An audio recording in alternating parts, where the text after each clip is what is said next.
Then finally, just got some athlete tips on how to follow certain bits of this cycle that I thought would be useful. I thought I'd just draw out some little athlete tips that you can then take into block 2.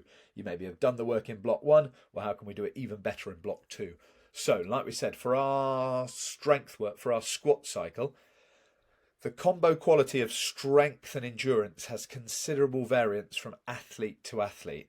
What that means is, for strength work, progressions can be quite set from athlete to athlete, and we kind of know you'll be able to increase from 2.5% to then 5%. But with different athletes with strength endurance, there's greater variance. So you might find people who maybe their 10 RM back squat is quite close to their 1 RM back squat, and then you might find people whose 10 RM back squat are miles apart from their 1 RM back squat. So with that in mind, I've tried to make this back squat cycle regulated by the athlete. So the top end percentage, so you know there's a range, a percentage range that you can work through in this squat cycle.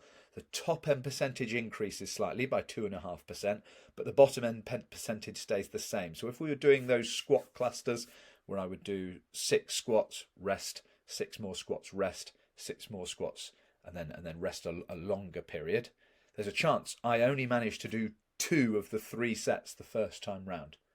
Well, if that's me, then I'm just going to do a third set this time. So instead of doing 2 sets, my progression is going to be now doing 3 sets.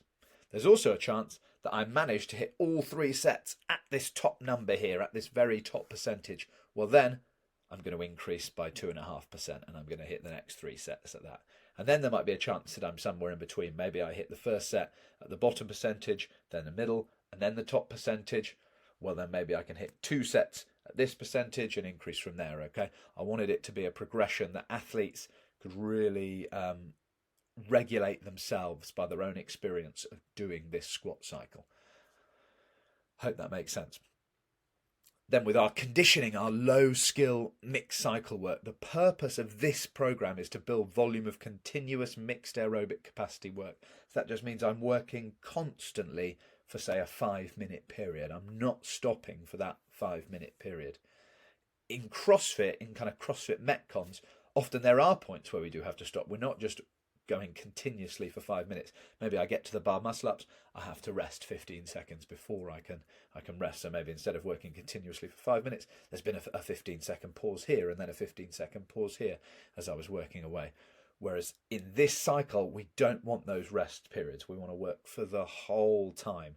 So I don't want us to treat this. Sometimes I would look at people's notes and maybe they would write, I did 15 reps for every single piece. Well, if I did 15 dumbbell snatches within a minute, then I probably rested for a good 30 seconds before I then got on the next erg. And that's not what we're looking for. We're looking for a minute or maybe 58 seconds worth of work on this erg with a 2-second transition onto the dumbbell snatch.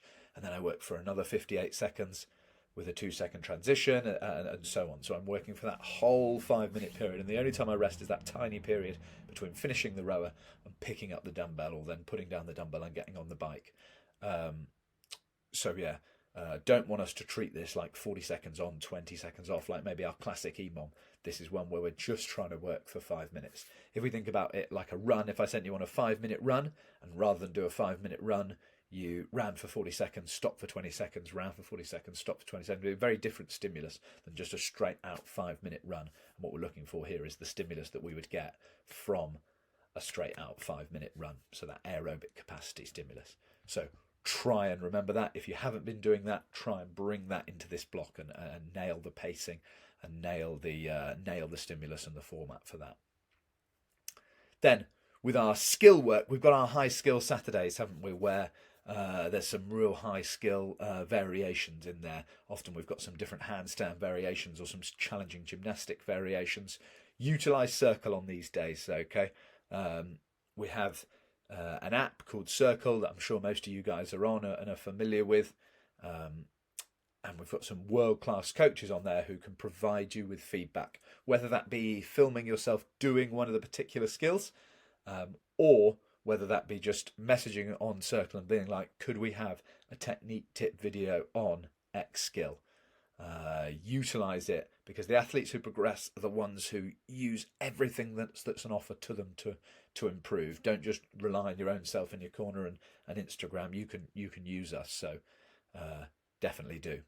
Hopefully those athlete tips are going to be useful. The squat cycle progression, how to follow the low skill mix cycle if you haven't already been following it like that, and then how to get the most out of those high skill Saturdays. Big 6 weeks ahead. Pumped for you guys to get after it. Any questions or thoughts, pop them in the comments. Bosh.